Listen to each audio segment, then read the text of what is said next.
नमस्कार साथियों, स्वागत है आप सभी का आज की इस वीडियो में। आप सभी जितने भी साथी हैं, अगर रेलवे की किसी भी भर्ती की तैयारी कर रहे हैं, मेनली ये वीडियो फोकस्ड है एनटीपीसी के छात्रों के लिए, क्योंकि आप सभी को पता है रेलवे ने तमाम नोटिफिकेशन जारी किए। कुछ भर्तियों के लगभग ठीक ठाक जो भी वैकेंसीज थी उनके नोटिफिकेशन जारी किए, लेकिन एनटीपीसी की भी बात कही गई। कितने पद थे उसकी भी चर्चा मैं बताऊंगा।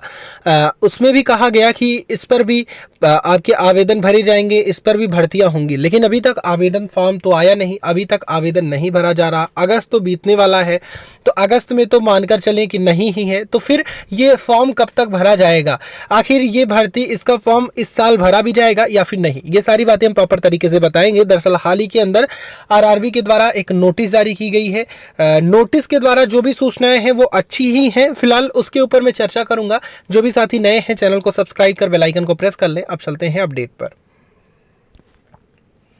अब साथियों, आप सभी की स्क्रीन पर एक नोटिस खुलकर आ चुकी है, जहां पर ये पैरा मेडिकल की नोटिस है। फिलहाल इसके पहले मैं चर्चा कर लूँ। सबसे पहले जो एग्ज़ाम कैलेंडर जारी किया गया था जनवरी के माध्यम से, एग्ज़ाम कैलेंडर यहाँ पर जारी हुआ था जनवरी में रेलवे का। अब उसमें रेलवे के द्वारा काफ़ी भर्तियों के ऊपर बातें बताई गई। सबसे पहले यहाँ पर कहा गया एएलपी की भर्तियां होंगी, टेक्नीशियन की भर्तियां होंगी, और उस पर फॉर्म भी भरे गए। यानी कि एएलपी और उसके बाद टेक्नीशियन, दोनों के फॉर्म यहाँ पर भरे जा चुके हैं। दोनों की ठीक ठाक वैकेंसीज हैं। अब उसके बाद में यहाँ पर डिफेंस सेक्टर में देखा जाए तो यहाँ पर आरपीएफ भी हो चुका। फिलहाल इसकी बात अभी छोड़ देते हैं, लेकिन इसके बाद हम देखें टेक्निकल में ही देखें अगर, तो फिर यहाँ पर जेई की वैकेंसी यहाँ पर आई, अभी जल्दी जेई की वैकेंसी आई, अभी 29 तक इसके भी फॉर्म भरे जाने हैं।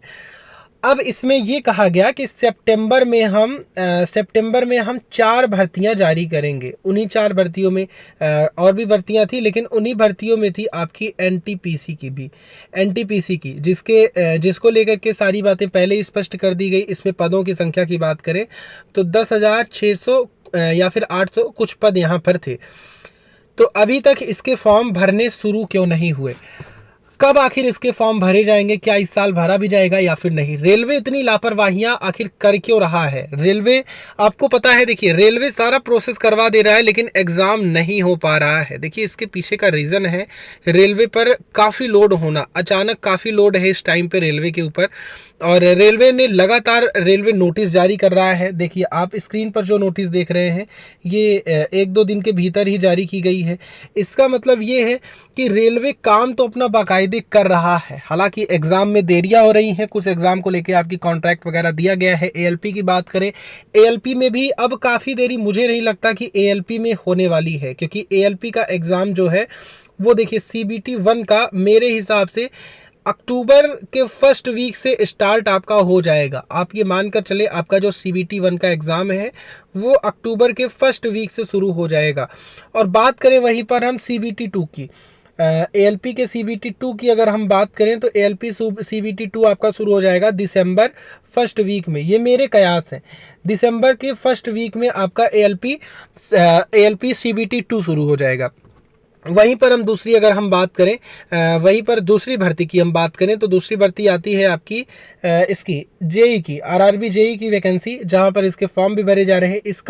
इसकी अगर हम CBT 1 की बात करें तो ये शुरू हो जाएगा, आप मानकर चलें कि जनवरी 2025 जनवरी में आपका ये स्टार्ट होगा। हो सकता है जाते जाते लास्ट जनवरी या फर्स्ट वीक हो जाए, लेकिन मेरे कयास यही है। और बाकी इसका CBT 2 मेरे हिसाब से होगा अप्रैल या मार्च या अप्रैल के बीच में, मार्च अप्रैल 2025 के बीच में मेरे हिसाब से हो सकता है आरआरबी जेई का।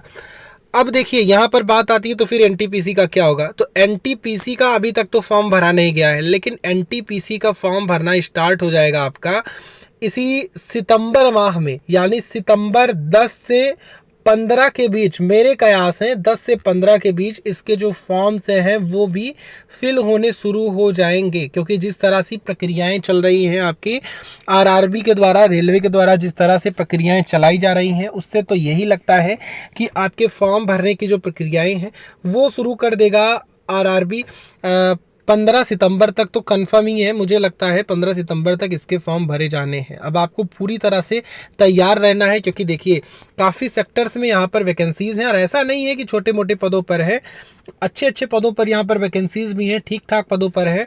और काफ़ी छात्र मेरे से ये भी क्वेश्चन कर रहे थे कि क्या एनटीपीसी में अभी पदों की संख्या बढ़ने वाली है, एनटीपीसी में क्या अभी पद प्लस होंगे? तो देखिए मेरे हिसाब से नहीं लगता। अब एनटीपीसी का ये नहीं लगता कि पद इसमें भरे जाएंगे। और काफ़ी छात्र ये भी कह रहे थे कौन कौन आवेदन पात्र है। देखिए अगर आपने इंटरमीडिएट किया है वो भी आवेदन कर पाएंगे, इंटर वाले भी आवेदन कर पाएंगे, फिर ग्रेजुएशन वाले भी आपका आवेदन इसमें कर पाएंगे। और इसमें जो वैकेंसीज़ हैं वो हर बार की तरह नहीं है, कंबाइंड नहीं है। इस बार जो वैकेंसीज़ आपकी एनटीपीसी की हैं वो 2 सेक्शन में बांट दी गई हैं। पहली है इंटर लेवल की, और वहीं पर दूसरी हम बात करें तो दूसरी है ग्रेजुएशन लेवल की। 2 वैकेंसीज़ दोनों तरह से आराम से बांट दी गई हैं यहाँ पर। और बाकी ये आपके लिए इस बार तैयारी का काफ़ी अच्छा तैयारी के लिए काफ़ी अच्छा वातावरण भी होने वाला है, क्योंकि देखिए यहाँ पर जो जेई वाले छात्र हैं वो जेई की तरफ चले गए, जो एएलपी वाले छात्र हैं वो एएलपी की तरफ चले गए, डिफेंस वाले आराम से अपने डिफेंस में हैं। अब बात आती है एनटीपीसी पे जो केवल फोकस्ड हैं, आपके लिए अच्छा ये मौका है, आप एनटीपीसी की अच्छे से तैयारी करें, बेहतरीन ढंग से आप अपनी तैयारियां करते रहें, क्योंकि वैकेंसी में लेट तो होगा लेकिन ऐसा तो नहीं है ना कि वैकेंसी आपकी कराई नहीं जाएगी, वैकेंसी कराई जाएगी। आपको पूरी तरह से तैयार रहना है, कंपटीशन नेक्स्ट लेवल का होगा तो आपकी तैयारी भी नेक्स्ट लेवल की होनी चाहिए। फिलहाल आगे जो भी अपडेट्स आती हैं प्रॉपर तरीके से आपके मध्य में साझा करते रहेंगे। जय हिंद।